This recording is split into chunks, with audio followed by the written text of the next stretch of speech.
Yes, ready for dictation. Start.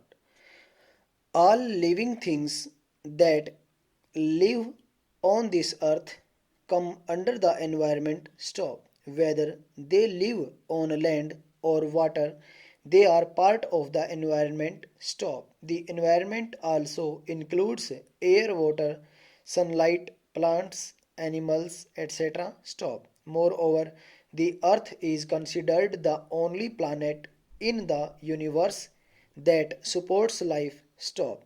The environment can be understood as a blanket that keeps life on the planet safe and sound stop.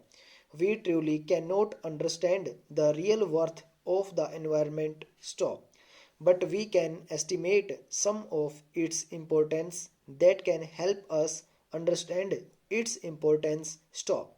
It plays a vital role in keeping living things healthy in the environment. Stop para. Likewise, it maintains the ecological balance that will keep check of life on earth. Stop. It provides food, air and fulfills all the human needs, whether big or small. Stop. Moreover, the entire life support of humans depends wholly on the environmental factors. Stop.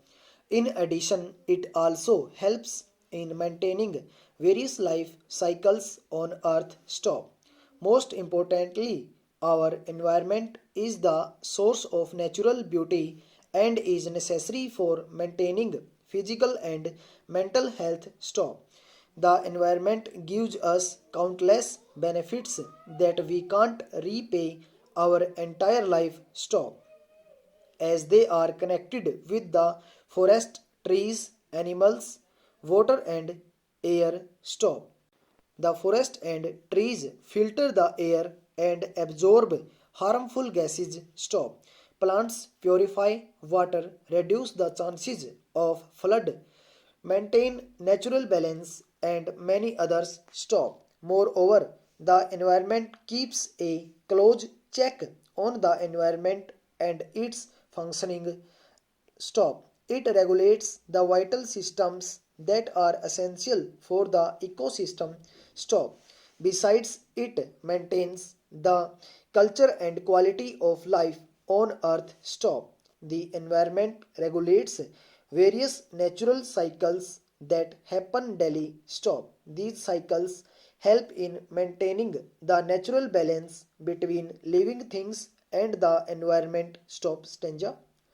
Disturbance of these things can ultimately affect the life cycle of humans and other living beings. Stop. The environment has helped us and other living beings to flourish and grow from thousands of years. Stop. The environment provides us fertile land, water, air, livestock, and many essential things for survival. Stop. Human activities are the major cause of environmental degradation because most of the activities humans do harm the environment in some way. Stop. The activities of humans that causes environmental degradation is pollution, defective environmental policies, chemicals, greenhouse gases, global warming, ozone depletion, etc. Stop. All these affect the environment badly. Stop. Besides these, the overuse of natural resources will create a situation in the future there will be no resources for consumption. Stop. And the most basic necessity of living air will get so polluted that humans have to use bottled oxygen for breathing. Stop. Stanza. Above all, increasing human activity is exerting more pressure on the surface of the earth, which is causing many disasters in an unnatural form. Stop. Also, we are using the natural resources at a pace that within a few years they will vanish from the earth. Stop. To conclude, we can say that it is the environment that is keeping us alive. Stop. Without the blanket of environment, we won't be able to survive. Stop over.